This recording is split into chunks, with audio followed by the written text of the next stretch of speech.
तो आचार्य जी किस खेत के मूली हैं, आचार्य जी से बड़े भी कोई आचार्य जी आएंगे हमें रोक नहीं पाएंगे। कहता हूं कि उन्होंने माफी मांग लिया, पता चल गया कि गलत शब्द थे, लेकिन विरोध अगर होता है तो गुलाम सरवर इस विरोध को गलत नहीं मानता। पॉपुलर होने के लिए जिस तरह से वो बाबा गए दुकान पर, वैसे ही जो लोग विरोध भी कर रहे हैं वो भी पॉपुलर होने के लिए कर रहे हैं। मुकुंद जी नए जो है वो हवा महल से अभी जीते तो उनको लगा हवा में हम उड़े। मुसलमानों तुम टेंशन मत लो, हमारी सरकार है, समझो तुम्हारी सरकार। कभी आपने चावल होटल से बाहर पकाते देखा क्या? नहीं, लेकिन कबाब भूलेंगे होटल के बाहर।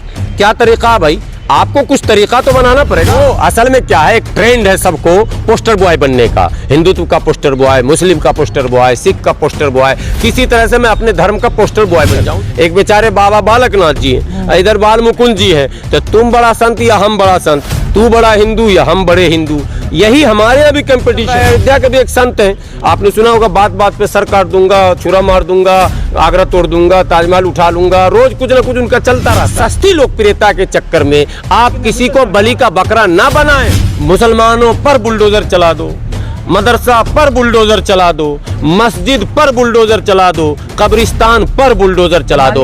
मैं कहता हूँ कि लाकानूनियत पर बुलडोजर चला दो, असंवैधानिक कृत्यों पर बुलडोजर चला दो। देखिए, ये कोई पहली घटना भारत में नहीं घटी है जिसको आप लोग मुद्दा बना रहे हैं। हमेशा जब कोई घटना घटती है तो उसका पास्ट, प्रेजेंट और फ्यूचर तीनों चीज़ें देखना चाहिए। कोई भी बुद्धिजीवी समाज सेवी का ये कर्तव्य बनता है कि वो ठीक है, पॉपुलर होने के लिए जिस तरह से वो बाबा गए दुकान पर, वैसे ही जो लोग विरोध भी कर रहे हैं वो भी पॉपुलर होने के लिए कर रहे हैं। ये भी सुन लीजिए बात। इसलिए कि मैं विरोध करने वालों से पूछता हूं कि 75 वर्ष हो गए स्वतंत्र भारत के, यहाँ संविधान से भारत चलता है, यहाँ नियमें बनाई जाती है। आप मीट शॉप खोलते हैं, आपने लाइसेंस क्यों नहीं लिया? आपने परमिशन क्यों नहीं लिया? आपने जो लीगल तरीके हैं उसके चलाने के, उस पर आपने कभी बहस क्यों नहीं की?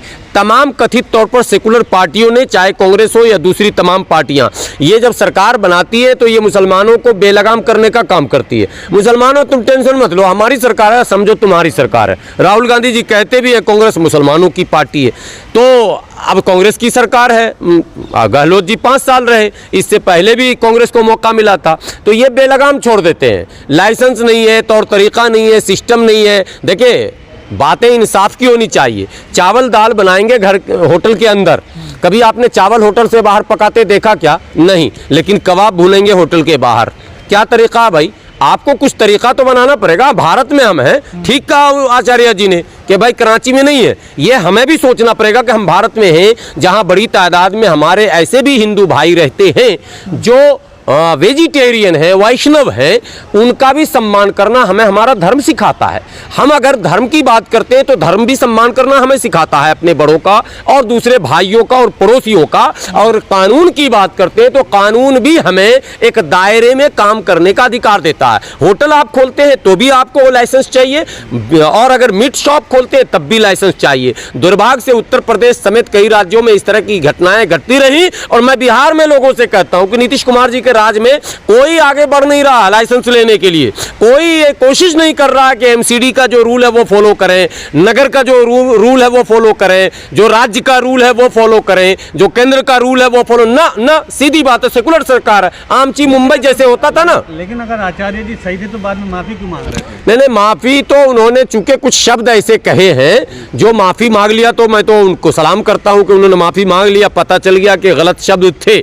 लेकिन विरोध अगर होता है तो गुलाम सरवर इस विरोध को गलत नहीं मानता। गुलाम सरवर इस बात का पक्षधर है कि चाहे कोई भी हो, किसी भी धर्म मजहब का हो, वो जब भी कोई काम करे तो जो मुल्क का कानून है, जो स्टेट का रूल है, उसको हर हाल में फॉलो करे, उसको हर हाल में माने। यदि मेरे पास लाइसेंस है, कानूनी दुकान है, तो आचार्य जी किस खेत के मूली हैं, आचार्य जी से बड़े भी कोई आचार्य जी आएंगे हमें रोक नहीं पाएंगे, क्योंकि कानून के सामने किसी की नहीं चल सकती। और ला कानूनियत तो एक अलग मसला, लाकानूनियत तो ये एक मॉब लिंचिंग भी हो जा रही है। लेकिन जिस तरह से बाल आचार्य उनका गुंडागर्दी दिखा है, उसका समर्थन वो असल में क्या है, एक ट्रेंड है सबको पोस्टर बॉय बनने का, हिंदुत्व का पोस्टर बॉय, मुस्लिम का पोस्टर बॉय, सिख का पोस्टर बॉय, किसी तरह से मैं अपने धर्म का पोस्टर बॉय बन जाऊं। तो बाल मुकुंद जी नए जो है वो हवा महल से अभी जीते, तो उनको लगा हवा में हम उड़े, तो उन्होंने भी अपना शुरू किया कि पोस्टर बॉय, वहाँ भी चल रहा कंपटीशन।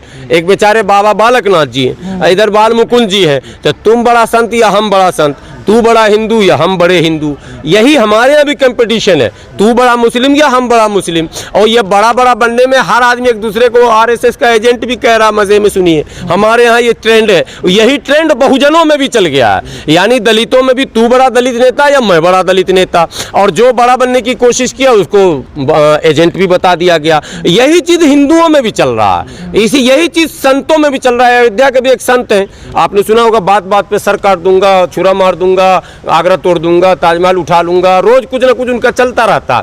तो ये सब जो है सस्ती लोकप्रियता के लिए एक ऐसा प्रयास जो समाज के हित में नहीं है, ये प्रयास नहीं करनी चाहिए। आप काम करेंगे, आपका नाम खुद होगा, आप सही दिशा पे काम करेंगे, आप ज़रूरतमंदों की मदद में खड़े होंगे, आप सरकार को सही सलाह देंगे, आप जनता की सही रहनुमाई करेंगे, तो आपको खुद ही शोहरत, इज्जत सब कुछ मिल जाएगी। सस्ती लोकप्रियता के चक्कर में आप किसी को बलि का बकरा ना बनाएं। सरकार भी नहीं बनी, शपथ भी ग्रहण भी नहीं हुआ, पहुंच गए सरकार नहीं भी बनी तो सरकार तो रहती ही है, गवर्नर रूल है, और कार्यकारी मुख्यमंत्री तब तक रहेंगे जब तक नया मुख्यमंत्री शपथ न ले ले। तो अभी अशोक गहलोत ही काम चलाऊ मुख्यमंत्री है, बाकी गवर्नर रूल है। तो इसलिए देखिए, सरकार बनने से पहले मंत्री भी तो उनको बनना था ना, तो बड़ा हिंदू बनेंगे तो बड़ा मंत्रालय मिलेगा। दूसरी घटना भी हुई, आपने देखा करनी सेना की। जी, बहुत दुर्भाग्यपूर्ण घटना है, मैं उससे दुखी हूँ। एकदम शूट आउट जिस तरह का हुआ है वो एकदम फिल्मी स्टाइल में हुआ। मुझे लग रहा जिस तरह से अतीक की हत्या हुई थी उसी तरह से वहाँ भी ऑन रोड ये घटना घटी है, जो दुर्भाग्यपूर्ण है और सरकार की विफलता है। निसंदेह जो इंटेलिजेंस है उनको उनका इनपुट रहना चाहिए सरकार के पास। और देखिए, एक उनका पुराना वीडियो भी वायरल हो रहा करनी सेना का, वो कह रहे थे पिछली सरकार से कि आप हमको सुरक्षा प्रदान कीजिए, वो वीडियो भी वायरल हो रहा है, शॉर्ट में कई जगह मैंने देखा।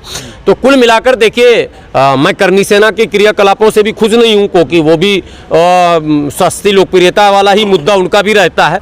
लेकिन भारत के प्रत्येक नागरिक की सुरक्षा सरकार का ये दायित्व है, जिम्मेदारी है नैतिक। तो उनकी सुरक्षा में चूक जो हुई है उसके लिए मैं सरकार को जिम्मेदार मानता हूं और इंटेलिजेंस को जिम्मेदार मानता हूं। लेकिन साथ ही बाल मुकुंद जी से विनती करता हूं, आप काम कीजिए। हवा महल ऐसा विधानसभा है जो आपको पॉपुलर बना देगा। कहा जाता है मुस्लिम बाहुल क्षेत्र है, यदि आप जीते हैं तो क्या कारण है, आप मुसलमान को अपना क्यों नहीं बना सकते, मुसलमान को अपना साथी क्यों नहीं बना सकते, अपना समर्थक क्यों नहीं बना सकते। छत्तीसगढ़ में जो है बाबा योगी आदित्यनाथ का मॉडल दिखने को मिला, मुसलमानों के दुकानों पे बुलडोजर चलने लगा। देखिए, ये सब कहने की बातें हैं। छत्तीसगढ़ में इससे पहले मॉब लिंचिंग हुई, क्रिश्चियन की भी और मुसलमानों की भी। उसमें वहाँ की सरकार पूरी तरह से फेल हुई, न्याय नहीं दे पाई।